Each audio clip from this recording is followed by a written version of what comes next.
perhentian, yang diberkati Tuhan. Hari dijadikannya dan yang disucikannya. Sabat hari perhentian, yang diberkati Tuhan. Itu menjadi tanda sampai selama-lamanya. Mintalah rahmat Tuhan, kuasa dan kemenangan. Minta iman yang kuat untuk sucikan sabat. Sabat hari perhentian, yang diberkati Tuhan. Itu menjadi tanda sampai selama-lamanya. Shalom, selamat malam. Saya rindu menyambut saudara-saudara sekalian dimanapun saudara berada, yang ada di dalam kawasan Conference Jawa kawasan Timur, ataupun di mana saudara berada. Kami menyambut dengan hangat untuk partisipasi saudara-saudara dalam seri acara KKR. Takutlah akan Allah dan muliakanlah Dia. Kami senang saudara-saudara boleh mengambil waktu untuk boleh bergabung dalam acara rohani ini yang boleh menjadi berkat bagi kita sekalian. Saudara sekalian, ada beberapa informasi yang boleh menjadi perhatian bagi kita. Dan informasi yang pertama adalah kami terus mengundang saudara-saudara untuk bergabung dalam acara KKR online Gereja Masehi Advent Hari ke-7 Conference Jawa kawasan Timur. Dan saudara boleh mengikuti melalui akun Facebook, YouTube, Advent KJKT. Bahkan boleh mengikuti melalui aplikasi Zoom yang tersedia. Kemudian, informasi yang berikutnya adalah apabila saudara-saudara memiliki pergumulan atau hal-hal yang rindu untuk didoakan, silakan saudara menginformasikan kepada kami melalui ruang chat, melalui Facebook, kemudian YouTube, dan bahkan ruang komen di Zoom. Kami memberikan waktu kepada saudara-saudara dan doa, usulan-usulan saudara kami akan doakan secara khusus melalui tim doa yang telah tersedia. Kemudian, informasi yang berikutnya yang boleh menjadi perhatian bagi kita. Jika saudara terberkati melalui acara ini, kami terus mengundang saudara, bahkan mengundang, menyampaikan kepada saudara-saudara yang lain supaya bisa mendapatkan berkat melalui acara rohani ini. Saudara-saudara sekalian, judul pembahasan kita pada malam hari ini adalah Karena Dia Ingin Dekat Denganmu. Pendeta Raymond Lohonauman sebagai Direktur Departemen Sekolah Sabat dan Pelayanan Perorangan akan boleh menjadi saluran berkat surga di dalam pelayanan firman Tuhan pada malam hari ini. Saudara-saudara sekalian, mari kita akan memulaikan acara KKR online ini dengan kita menyanyi di dalam lagu Sion nomor 345, Oh Hari Perhentian.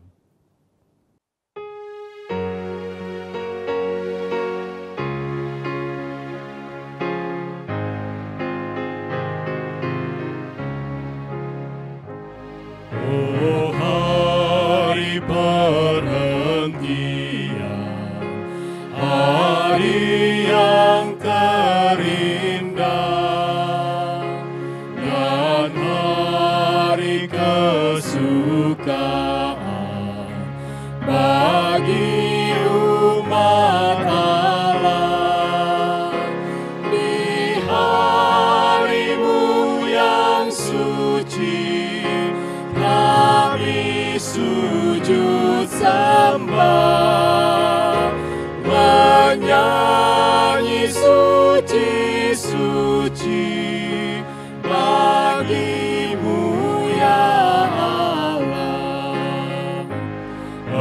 Engkaulah pelabuhan dari topan besar, seperti taman Eden, nyaman serta segar. Engkaulah sungai tenang di padang yang gersang. Darimu aku pandang negeri perjanjian. Engkaulah hari senang, hari yang tercinta, hari yang terus dikenang, hal surga yang mulia, pancaran rahmat Allah bagi jiwa benar, perhentian yang indah di surga ku dapat.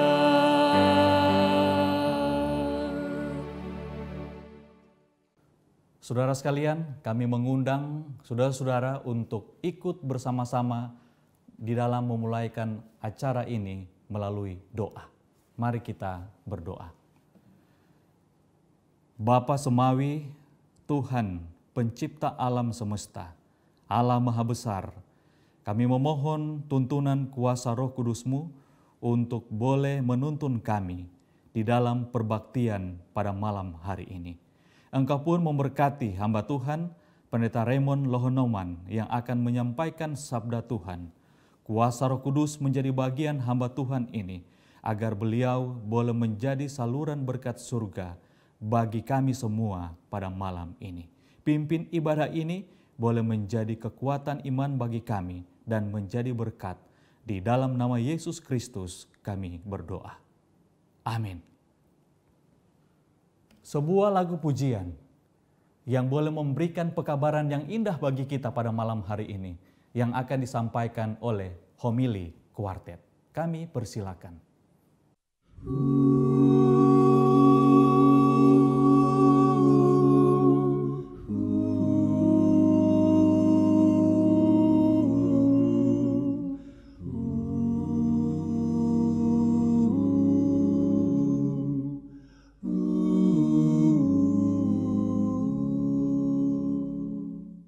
Lebih kasih Tuhan kepada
Yesus, kepadamu,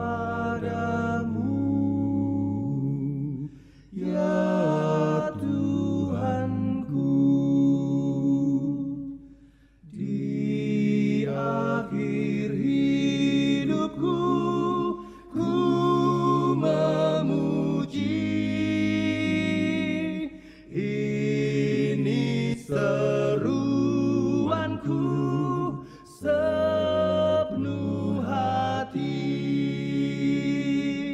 Datanglah doaku, lebih kasih Yesus kepadamu,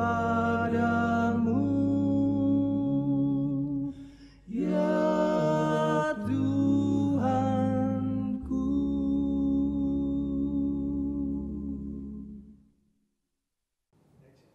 Saudara sekalian, kita akan menyambut firman Tuhan dan kita akan dahului dengan lagu tema kita, Angkat Nafiri.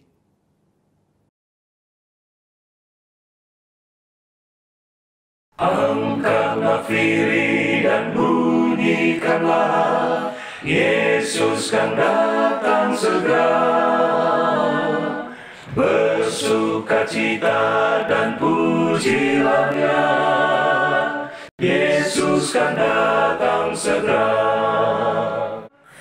Datang segera, datang segera, Yesus kan datang segera.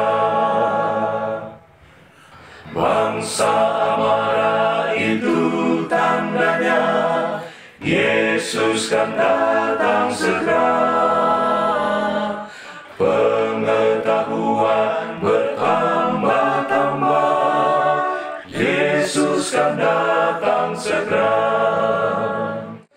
Datang segera, datang segera, Yesus kan datang segera. Mari kita tunduk kepala dan kita mulai acara ini dengan doa. Bapa kami dalam kerajaan sorga, malam hari ini kami rindu Tuhan berbicara kepada kami semua melalui sabdamu, dan kiranya Roh Kudus-Mu menuntun kami kepada kebenaran. Kami serahkan program ini ke dalam tangan-Mu di dalam nama Yesus, Juru Selamat dan Penebus kami. Amin. Selamat malam, senang kembali bertemu dengan saudara-saudara walaupun hanya melalui media online seperti ini. Tetapi saya percaya Tuhan bisa berbicara kepada kita jika kita membuka hati kita untuk mendengarkan suaranya. Malam hari ini kita tiba pada malam yang keempat dengan tema besar, takutlah akan Allah dan muliakanlah Dia. Dan khusus untuk malam ini, judul yang akan kita bahas adalah karena Dia ingin dekat denganmu. Saudara-saudara sekalian, saya memiliki 2 orang anak. Satu waktu, anak saya, salah seorang di antara mereka berkata kepada omanya, "Dedi, akhir-akhir ini menjadi orang yang berbeda dengan yang dulu." Lalu ibu saya bertanya kepada anak saya, "Kenapa seperti itu?" "Oh ya, karena Dedi akhir-akhir ini terlalu sibuk sehingga dia tidak meluangkan waktu untuk kami. Terlalu banyak acara, terlalu banyak program yang harus dihadiri sehingga kami terabaikan." Saudara-saudara sekalian, ibu saya bertanya kepada anak saya, "Kenapa seperti itu?" Kemudian anak saya memberikan alasan. "Dulu pada waktu Dedi masih bertugas di desa di Magetan, kami bisa mempunyai banyak waktu. Kami bisa jalan-jalan, berekreasi bersama-sama, dan tidak ada hari-hari tertentu di mana kami tidak bisa bersama-sama. Pendek kata, setiap minggu kami memiliki waktu untuk boleh bersama-sama. Tetapi sekarang di Surabaya seperti sukar waktu itu." Dan ini bisa dimaklumi karena dulu ketika kami bekerja di desa, waktu kami tidak sepadat ketika kami bekerja di kota. Sehingga wajar anak saya berkata demikian. Saudara-saudara sekalian, dalam pemahaman yang sama, saya ingin kita bawa pikiran kita kepada siapa Allah itu dan bagaimana keinginannya untuk dekat dengan kita. Dan tahukah saudara, sesungguhnya Allah ingin dekat dengan umatnya setiap minggu. Paling tidak di dalam hari Sabat, Allah berkeinginan untuk bertemu secara khusus dengan umatnya. Dan menyangkut hari Sabat ini, Alkitab berkata demikian, bahwa hari Sabat diadakan untuk manusia. Di dalam Markus pasal 2 ayat 27. Nah, untuk meyakini bahwa memang hari Sabat itu adalah hari yang spesial dan hari yang Tuhan khususkan untuk manusia, maka kita perlu memahami secara alkitabiah. Pada malam hari ini izinkanlah saya untuk boleh membuka Alkitab dan mencoba meminta Tuhan untuk menuntun kita memahami akan konsep Sabat itu seperti apa yang Alkitab sampaikan. Mempelajari tentang Sabat, maka kita perlu melihat konteks awal dari penjelasan mengenai Sabat itu. Paling tidak ada 2 buku awal di dalam Alkitab yang menjelaskan tentang Sabat itu. Yang pertama tentu saja buku Kejadian, dan yang kedua adalah buku Keluaran.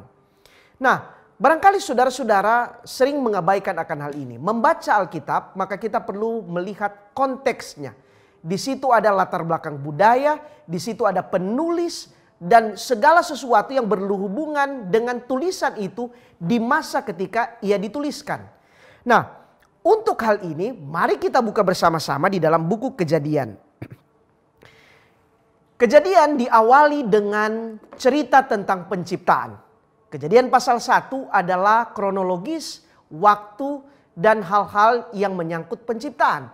Pertanyaannya, mengapa ketika Musa sang penulis menuliskan akan tulisan ini, maka dia harus menyebutkan satu persatu. Dia harus menyebutkan detail tentang tumbuh-tumbuhan, tentang daratan, tentang matahari, bulan, benda-benda penerang, dan lain sebagainya.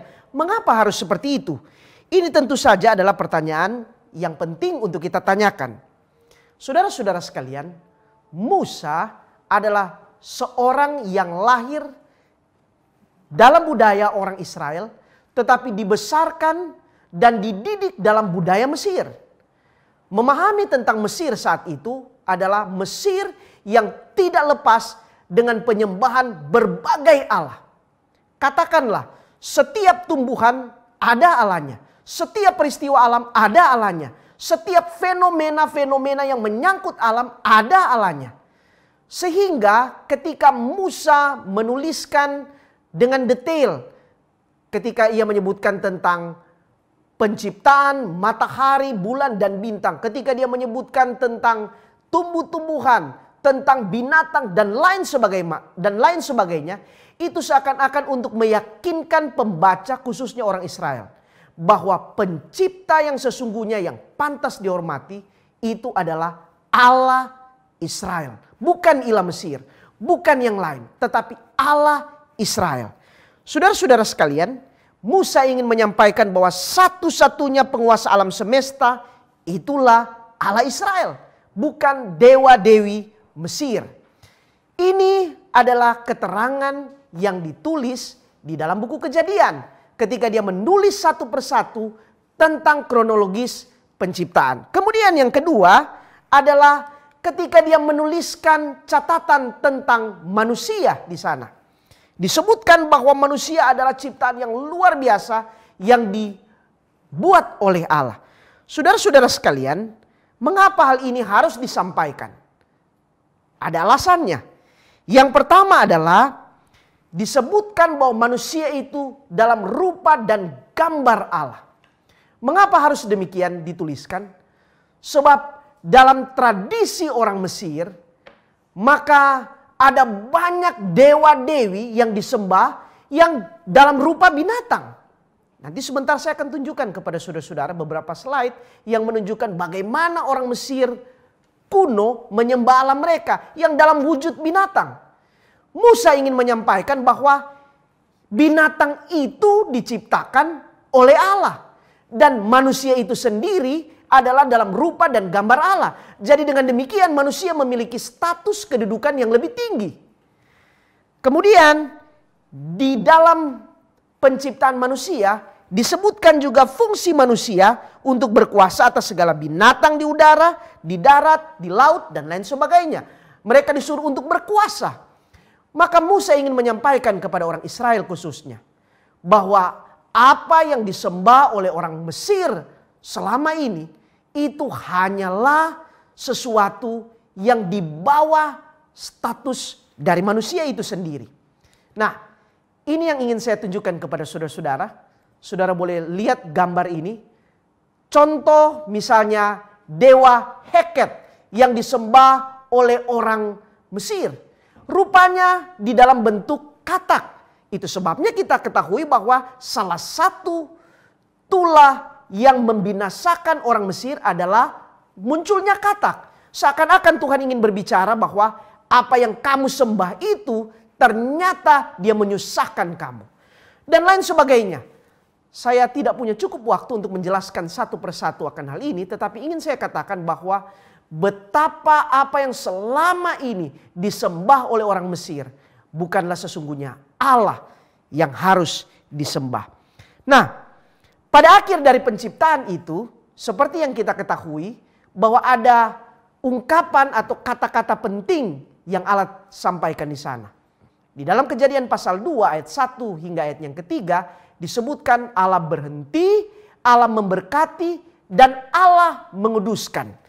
Nah, ini yang ingin saya jelaskan. Mengapa Allah berhenti? Kembali lagi kita kembali kepada konteks ketika buku Kejadian dan Keluaran ini ditulis. Berbicara tentang buku Keluaran, maka kita mulai dengan catatan di dalam Keluaran pasal 1 mengenai informasi pergantian kekuasaan. Di mana kekuasaan Hiksos berakhir, kemudian diganti oleh dinasti pribumi yang akhirnya bangkit dan menjadikan orang Israel budak. Jika saudara membaca akan Keluaran pasal 1 ayat 8, disebutkan bahwa ada raja baru yang bangkit. Tetapi yang ingin saya bawa pikiran saudara adalah perhatikan kalimat atau kata-kata yang terdapat di dalam Keluaran pasal 1 ayat 11 hingga ayat yang ke-14. Di situ dijelaskan bahwa ada penindasan, ada kerja paksa, ada merasa takut, ada memahitkan hidup mereka dengan pekerjaan yang berat, disiksa sebagai budak, dan lain sebagainya. Dengan kata lain, orang Israel yang hidup sebagai budak mengalami tekanan yang luar biasa. Dan itu secara jelas ditulis di dalam ayat-ayat tersebut. Saudara-saudara sekalian, catat ini dengan baik. Bahwa mengapa Allah menyuruh berhenti. Saya ingin mengatakan sesuatu. Bahwa kehidupan orang Israel sebagai budak, maka hampir mereka ini tidak punya kebebasan. Selain mereka ditindas secara fisik, maka sebagai budak mereka tidak bisa mengatur waktu. Tidak ada waktu istirahat. Tidak ada waktu di mana mereka boleh lakukan sesuatu demi untuk kepuasan diri mereka. Tidak ada. Apalagi untuk menyembah Tuhan. Semuanya tergantung dari perintah mandor atau majikan atau tuan mereka.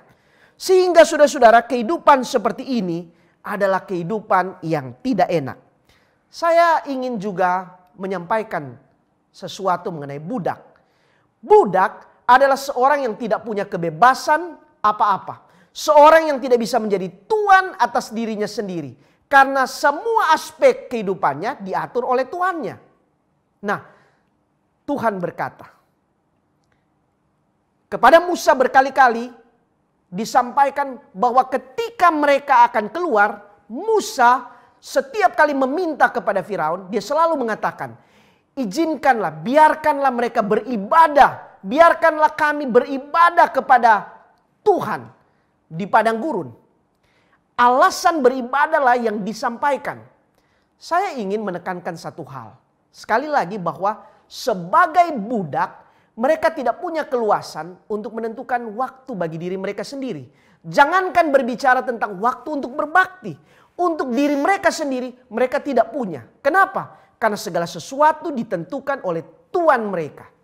Jadi, ketika kita membaca akan Keluaran pasal 20 ayat 8 hingga 11 yang berbicara tentang berhenti hari Sabat, kemudian menyembah Tuhan, maka kita dapati di sana ada konsep yang mendasar bahwa Allah ingin umatnya untuk terbebas dari semua tekanan untuk satu hari dia menyembah Tuhan. Saudara-saudara sekalian, Allah benar-benar ingin membebaskan umatnya dari perbudakan. Keluaran pasal 6 ayat 5 Tuhan katakan, "Akulah Tuhan, aku akan membebaskan kamu dari kerja paksa orang Mesir." Kemudian Musa pergi, tetapi Keluaran pasal 6 ayat 8 orang Israel justru merasa susah ketika mendengar Musa karena mereka putus asa oleh karena perbudakan yang sangat berat. Saudara-saudara sekalian, saya dari tadi mungkin saudara memperhatikan saya mengulang-ulangi kata perbudakan. Barangkali saudara akan katakan, oh ya itu zaman dulu. Itu ketika orang Israel berada di Mesir. Atau mungkin dulu di zaman penjajahan. Atau dulu ketika belum ada hak asasi manusia dan lain sebagainya. Di satu sisi mungkin saudara benar. Tetapi pikirkanlah akan apa yang ingin saya tunjukkan kepada saudara-saudara. Hari ini ketika kita meluangkan banyak waktu untuk bekerja, bukankah kita kalau tidak bisa mengontrol akan hal ini, kita menjadi budak dari pekerjaan kita. Hari ini ketika kita meluangkan banyak waktu dihabiskan hanya untuk hal-hal yang berhubungan dengan mencari uang, tanpa kita sadar kita telah menjadi budak uang atau budak harta. Seorang yang bernama Mark Porter pernah memberikan sebuah tulisan. Dia sebutkan rata-rata orang Kristen katanya hidup sampai 75 tahun. Rata-rata. Tetapi perhatikan di sana. 23 tahun dihabiskan hanya untuk tidur. 19 tahun dia gunakan hanya untuk bekerja. 9 tahun untuk nonton TV. 7,5 tahun untuk berpakaian. 6 tahun untuk makan. 6 tahun untuk mengadakan perjalanan. Dan sesungguhnya di dalam 75 tahun, kalau di total waktu untuk beribadah itu hanya setengah tahun. Setengah tahun itu terdiri dari mungkin 1 menit kita berdoa makan, 2 menit untuk kita kebaktian, dan lain sebagainya. Kurang sekali. Apa artinya?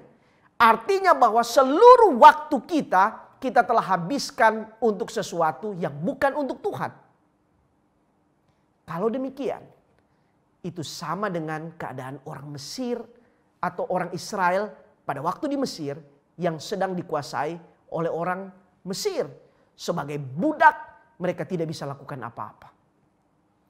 Hari ini ada sesuatu lagi yang lebih memperbudak kita. Tanpa kita sadar masyarakat modern berada pada situasi di mana kita jadi budak gadget. Tahukah saudara, di dalam catatan menyebutkan bahwa penduduk dunia hari ini di tahun 2020 kurang lebih ada 7,75 miliar orang. 5 miliar sekian itu adalah pengguna aktif untuk gadget dan lain sebagainya. Dan kemudian ada 3,8 miliar di mana aktif di media sosial. Dan tahukah kita bahwa semakin hari angka ini bertambah untuk pengguna media sosial. Ada data yang menarik bahwa usia-usia remaja atau pemuda adalah usia yang paling aktif, seperti yang ada di data ini, paling aktif menggunakan media sosial. Dan di Indonesia sendiri pada tahun 2018 pernah dibuat survei bahwa usia belasan atau di awal 20-an adalah usia yang paling aktif gunakan ini. Tidak heran, orang Indonesia tanpa sadar adalah orang yang sangat aktif di media sosial. Di satu sisi mungkin adalah sesuatu yang baik. Tetapi akan tidak baik ketika semua waktu tersita untuk hal itu. Dalam catatan, Indonesia di Asia ini adalah nomor 2 setelah Filipina. Yang paling aktif dan paling banyak menggunakan media sosial. Dan yang paling banyak adalah menggunakan Facebook dan WhatsApp. Orang Indonesia berada di urutan kedua. Apa artinya? Kalau kita luangkan lebih 3 jam waktu dalam satu hari untuk, ini rata-rata ya, ada orang yang bisa lebih. Ini berarti sadar atau tidak, kita sedang diperbudak oleh alat ini. Saudara-saudara sekalian, untuk hal itu setiap Sabat tiba Allah katakan berhenti. Berhenti untuk lakukan itu. Supaya pikiran kita boleh fokus. Supaya pikiran kita, otak kita ini boleh lebih tenang. Bukankah dengan dekat dengan Tuhan, kata Daud, jiwa ini akan tenang. Kenapa akhir-akhir ini banyak orang yang dalam tekanan, stres. Oleh karena selain mungkin tekanan pekerjaan, kita tidak bisa lepas dari gadget yang sering kita lakukan atau kita gunakan. Saudara-saudara sekalian, Allah menghentikan perbudakan, kembali lagi saya bicara tentang Mesir. Allah menghentikan perbudakan di Mesir dengan menghapus semua Allah-Allah yang disembah oleh orang Mesir di dalam 10 tula yang terjadi. Seakan-akan Allah ingin mengatakan bahwa semua Allah itu adalah kesia-siaan yang tidak membawa keuntungan tetapi justru membawa bencana untuk kamu.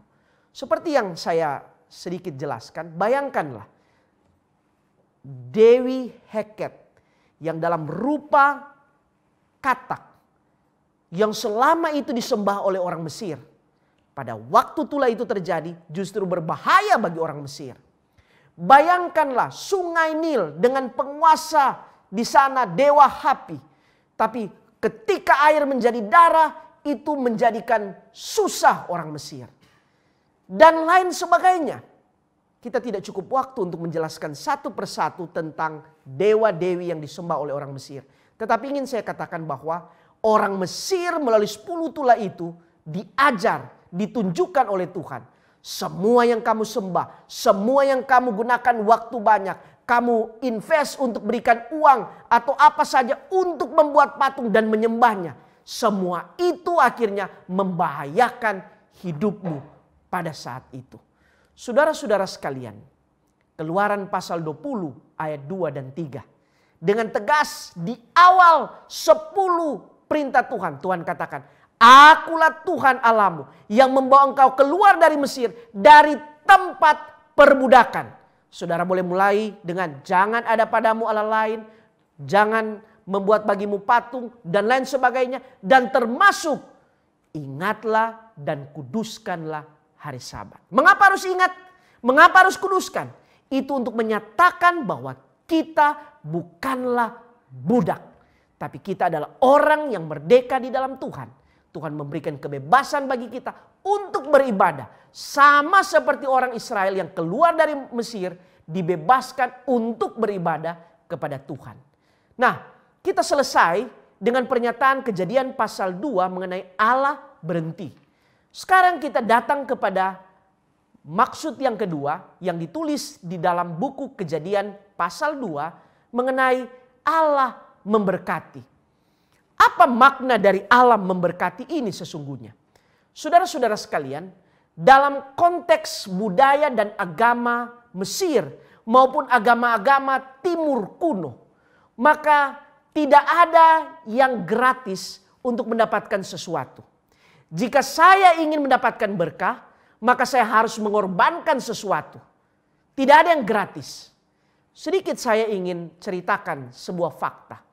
Tahukah saudara bahwa di zaman orang Israel atau sebelum zaman orang Israel, tradisi untuk mengorbankan anak demi untuk menyenangkan dewa itu sudah ada. Itu sebabnya kenapa di dalam buku Kejadian kita jumpai ada catatan mengenai Ishak yang diminta oleh Tuhan untuk dipersembahkan. Seakan-akan Tuhan ingin menguji Abraham untuk katakan, Abraham, ini loh kebiasaan kafir aku tiru, aku lakukan untuk anakmu. Dan disitulah ujian berat bagi Abraham. Kebiasaan ini dilanjutkan oleh bangsa-bangsa seterusnya setelah Mesir.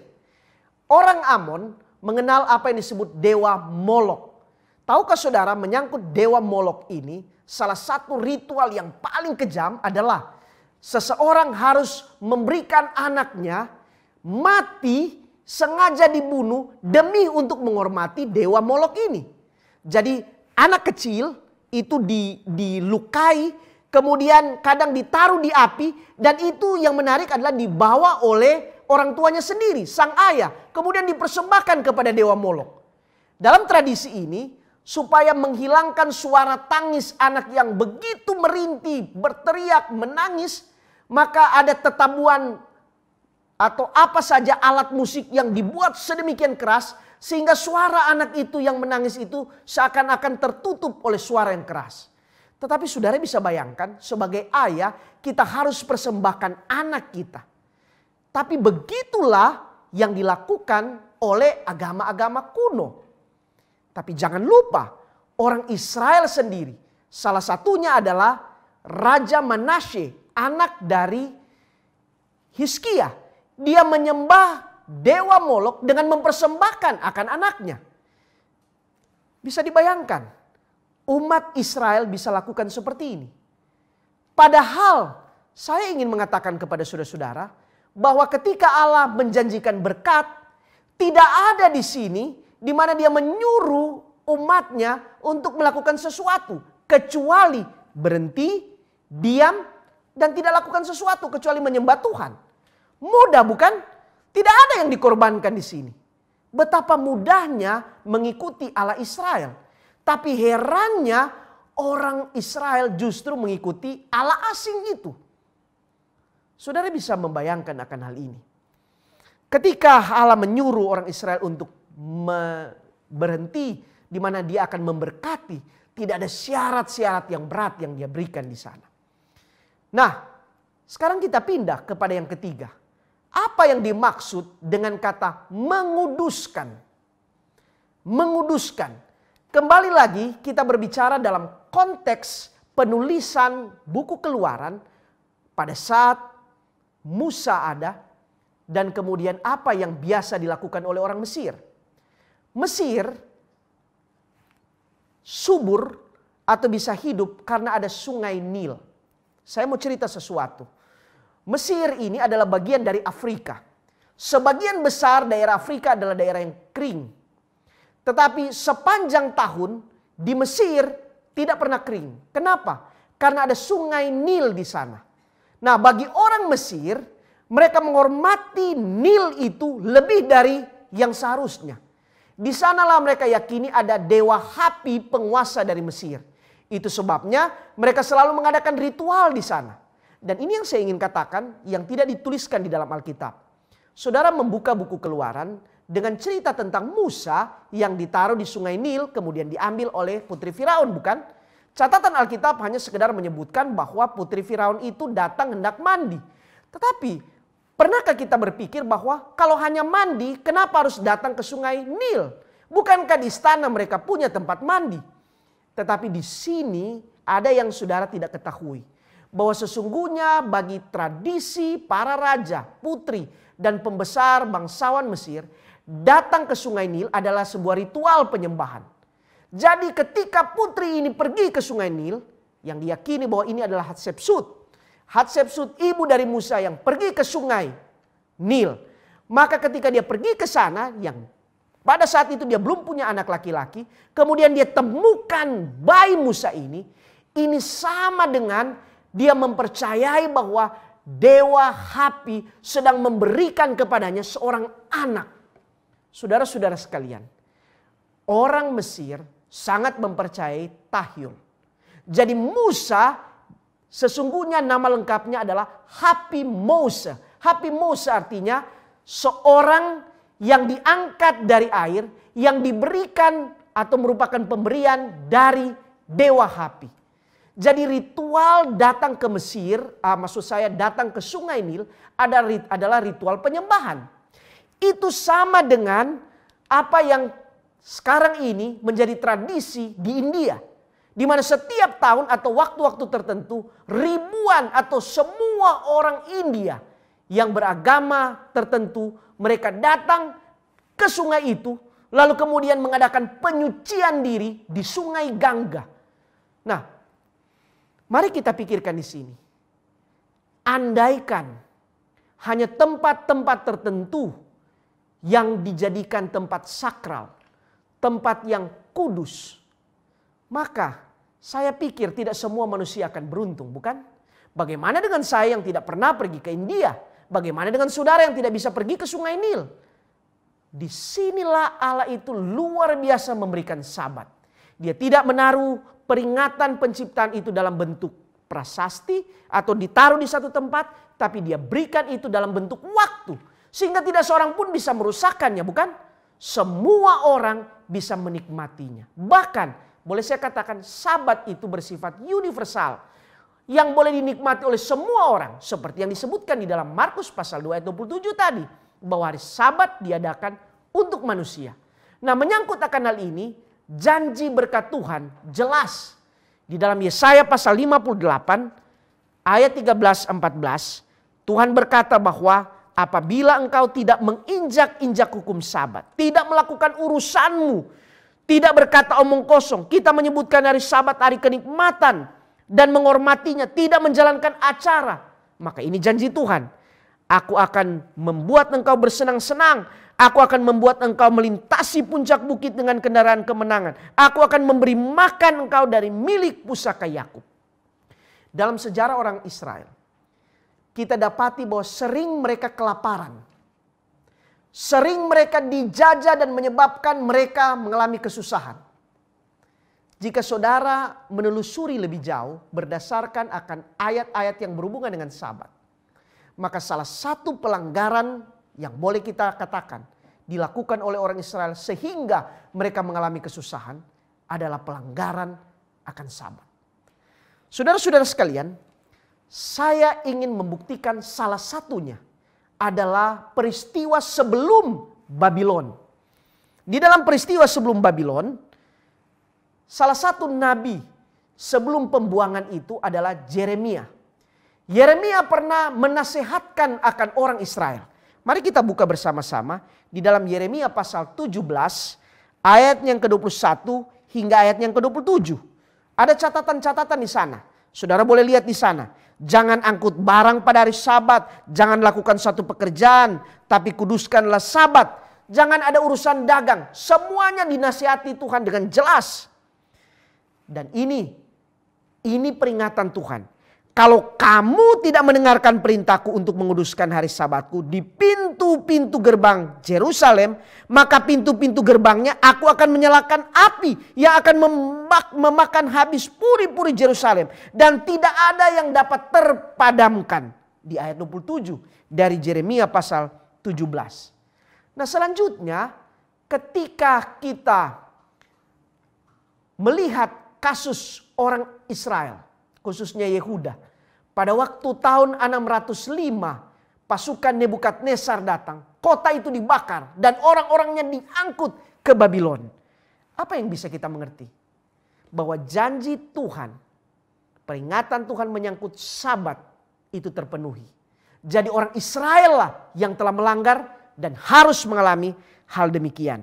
Nah, saudara-saudara sekalian, ingin saya katakan bahwa selain karena dosa pelanggaran para pemimpin, maka masalah Sabat inilah yang menyebabkan orang Israel ditawan ke Babylon pada tahun 605. Nah, menyangkut Babylon, saya perlu memberikan catatan di sini. Hanya ada dua bangsa di dalam catatan Alkitab yang pernah memindahkan orang Israel atau menyebabkan orang Israel terpisah dari tanah airnya. Satu tentu saja Mesir, seperti yang saya sudah jelaskan di awal. Dan yang kedua adalah Babylon. Nah, ada yang berbeda antara Babylon dengan Mesir. Kalau Mesir, mereka menekan Israel itu dengan tekanan perbudakan, maka Babylon berbeda. Memang ada tekanan secara fisik, tetapi Babylon lebih banyak memberikan pengaruh hedonisme atau kenyamanan, kenikmatan hidup. Ini terlihat nampak jelas ketika saudara membuka Daniel pasal 1. Daniel pasal 1 diceritakan bahwa Daniel, Sadrak, Mesak, dan Abednego dan kawan-kawannya diminta untuk bergabung di istana, kemudian ditawarkan makanan yang menyenangkan, bukan? Apa yang Alkitab katakan menyangkut akan hal ini? Daniel pasal 1 ayat 8 menyebutkan bahwa Daniel berketetapan untuk tidak menajiskan diri dengan menikmati santapan raja. Artinya bahwa Babylon menawarkan kenyamanan. Babylon ingin mencuci otak orang Israel dengan kehidupan yang nikmat. Tapi Daniel menolak. Hal yang lain lagi menyangkut akan hal ini, maka ketika saudara membuka Daniel pasal 5, Daniel pasal 5 ayat 2 hingga 4, saudara akan dapati catatan yang sangat luar biasa. Begini, di Daniel pasal 1 kita temukan bahwa ada catatan di dalam ayat 1 dan 2 bahwa Nebukadnezar mengambil semua hal yang suci, perangkat-perangkat atau cawan atau barang-barang yang dikuduskan biasanya ditaruh di dalam bait suci, dia angkut kemudian dia taruh di rumah dewanya. Nah sekarang di zaman Belsyazar, alat-alat yang suci itu disebutkan di dalam Daniel pasal 5 ayat 2 hingga 4. Dalam kemabukan anggur Belsyazar memerintah supaya semua pembesar diundang dan kemudian dia minum dari perkakas itu. Dia mabuk dari perkakas itu. Jadi sesuatu yang suci dicampur dengan yang tidak suci. Untuk hal ini saya ingin saudara pikirkan di sini. Berbicara tentang Sabat, dari awal kita sudah mengerti bahwa itu adalah sesuatu yang suci. Itu adalah hari yang Allah asingkan, Allah yang tentukan.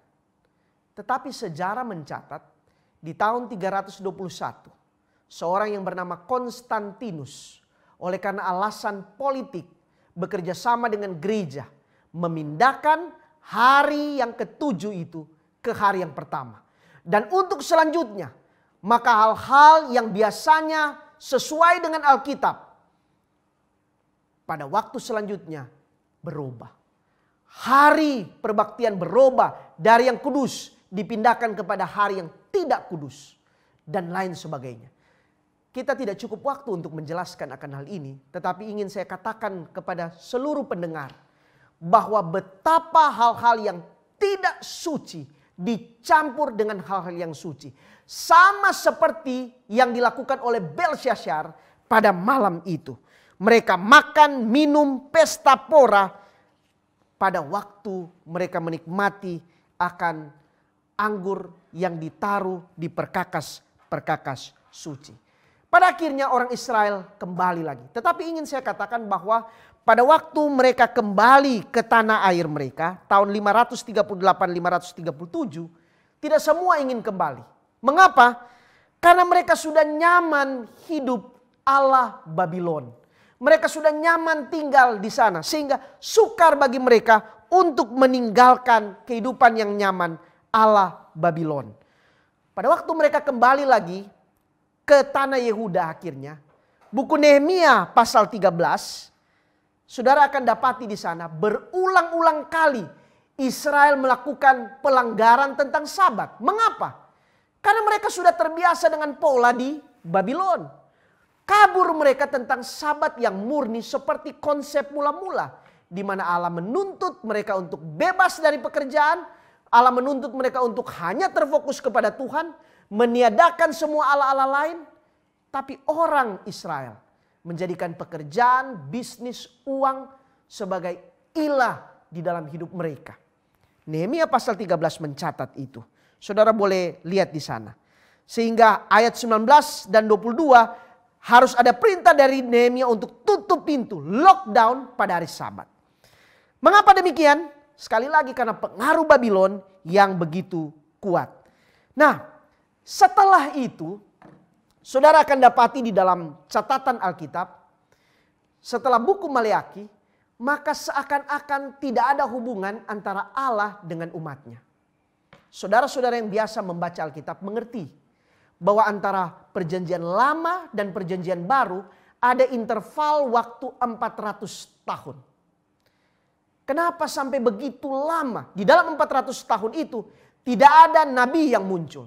Tidak ada perintah yang Tuhan sampaikan. Tidak ada sesuatu yang terjadi atau terjadi terhadap orang Israel, tetapi tidak ada seperti sesuatu yang sangat luar biasa antara Allah dan umatnya. Seperti putus hubungan, kemudian kita membuka buku perjanjian baru dan kita dapati bahwa orang Israel sudah berada di dalam kekuasaan Roma.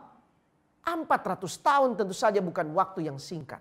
Tapi kenapa Allah seakan-akan diam? Boleh saya katakan adalah karena pelanggaran-pelanggaran yang dilakukan oleh anak-anaknya ini. Dan salah satunya yang berat adalah Sabat.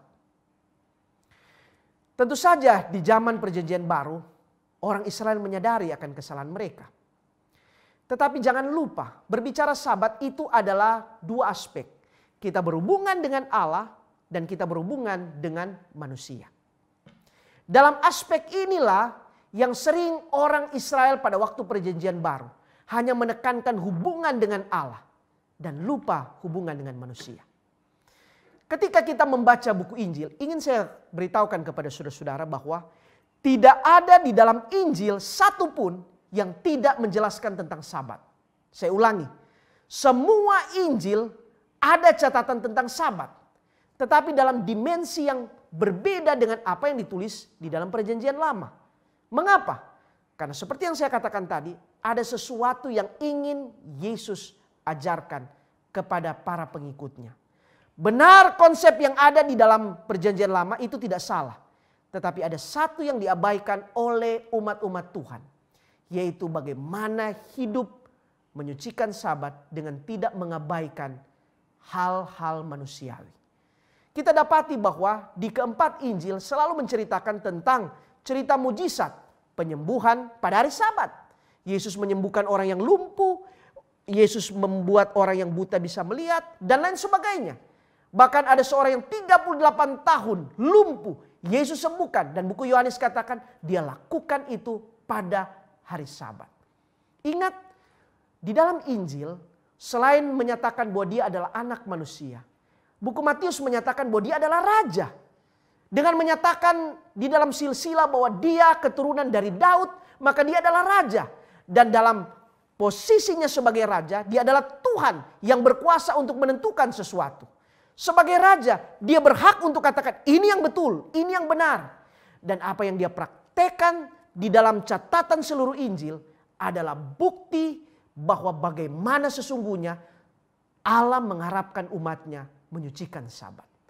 Sabat yang perlu dilakukan untuk memperhatikan orang yang membutuhkan, orang yang sangat memerlukan akan perhatian, maka Allah menunjukkan contoh yang baik untuk hal itu. Seperti yang saya katakan, Yesus dan hari Sabat di dalam perjanjian baru adalah catatan-catatan yang indah di sana. Saudara-saudara sekalian, di dalam perjanjian baru inilah, maka disinilah bertemu apa yang sesungguhnya menjadi makna dari hukum itu. Kenapa?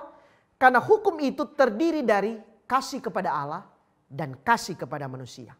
Maka Sabat itu merupakan pertemuan antara kasih kepada Allah dan kasih kepada manusia. Saudara-saudara, Sabat bukan hanya soal penyucian diri, tapi saat Sabat juga merupakan menjadi saluran berkat Tuhan kepada orang lain. Sabat bukan hanya soal kita menjadi tuan atas diri kita, tetapi kita juga menjadi orang yang peduli terhadap orang lain. Itu sebabnya kenapa di dalam Keluaran pasal 20 ayat 8 mengatakan, pada hari itu jangan kamu bekerja, atau anakmu laki-laki, atau anakmu perempuan, atau hambamu laki-laki, atau hambamu perempuan. Bahkan hewan pun disuruh tidak bekerja. Tuhan menyuruh supaya umatnya memperhatikan di sekitar dan bukan hanya dirinya sendiri pada hari Sabat.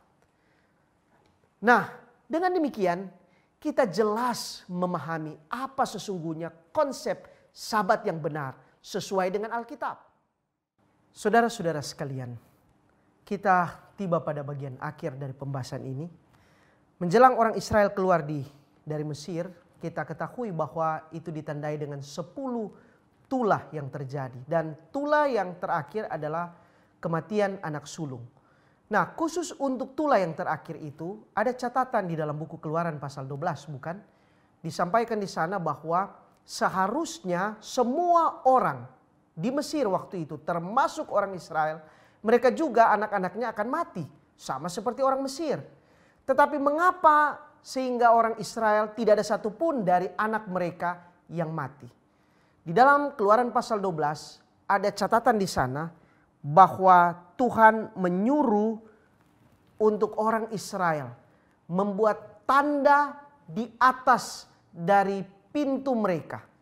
Tanda itu diambil dari darah domba yang ditaruh Kemudian ini menjadi tanda ketika malaikat yang membawa maut itu mengitari Mesir, maka rumah setiap orang Israel akan lolos karena ada tanda itu.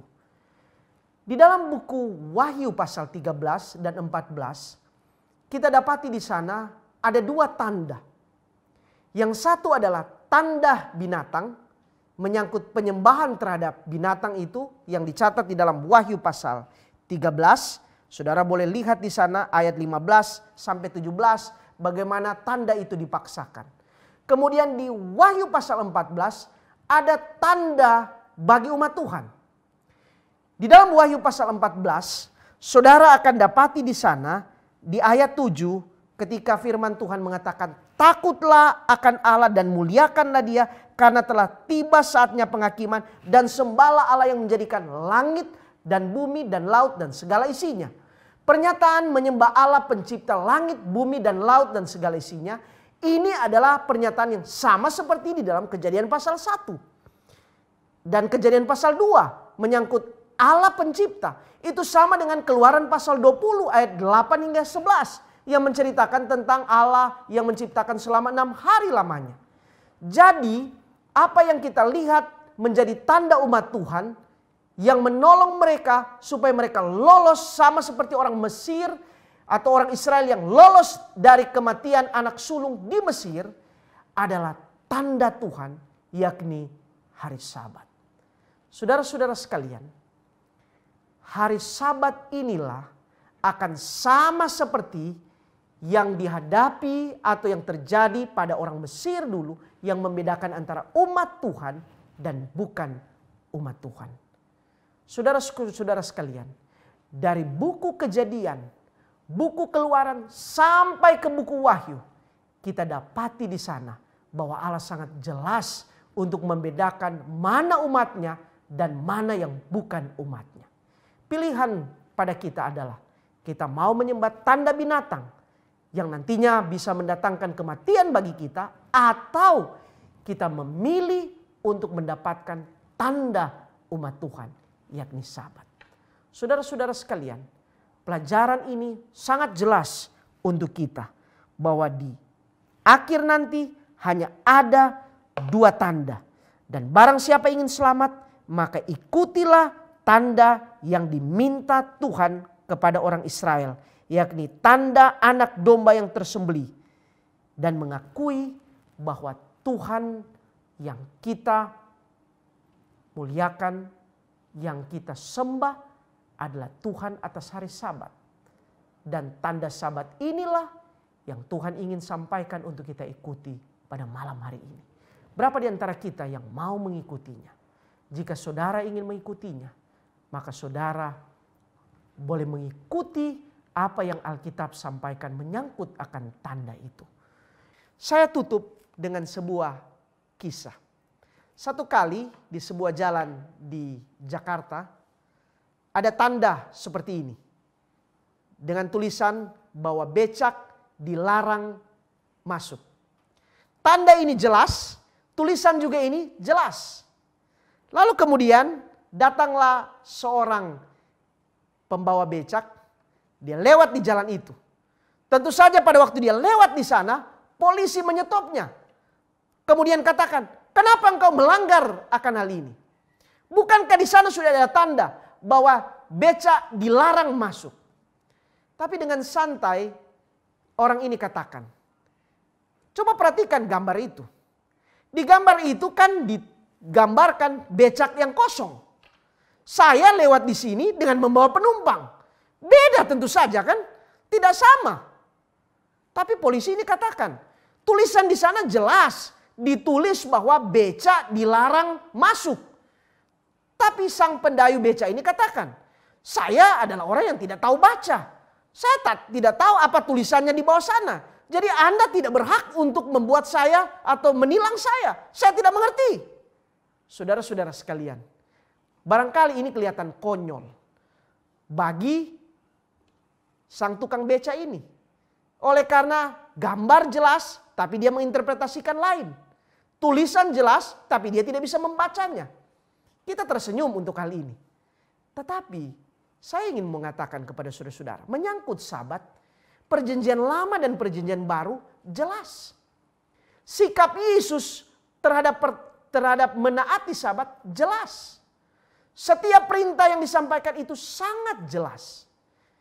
Adalah merupakan sesuatu yang diharapkan bagi kita yang memahami perintah tentang Sabat ini untuk dapat menaatinya.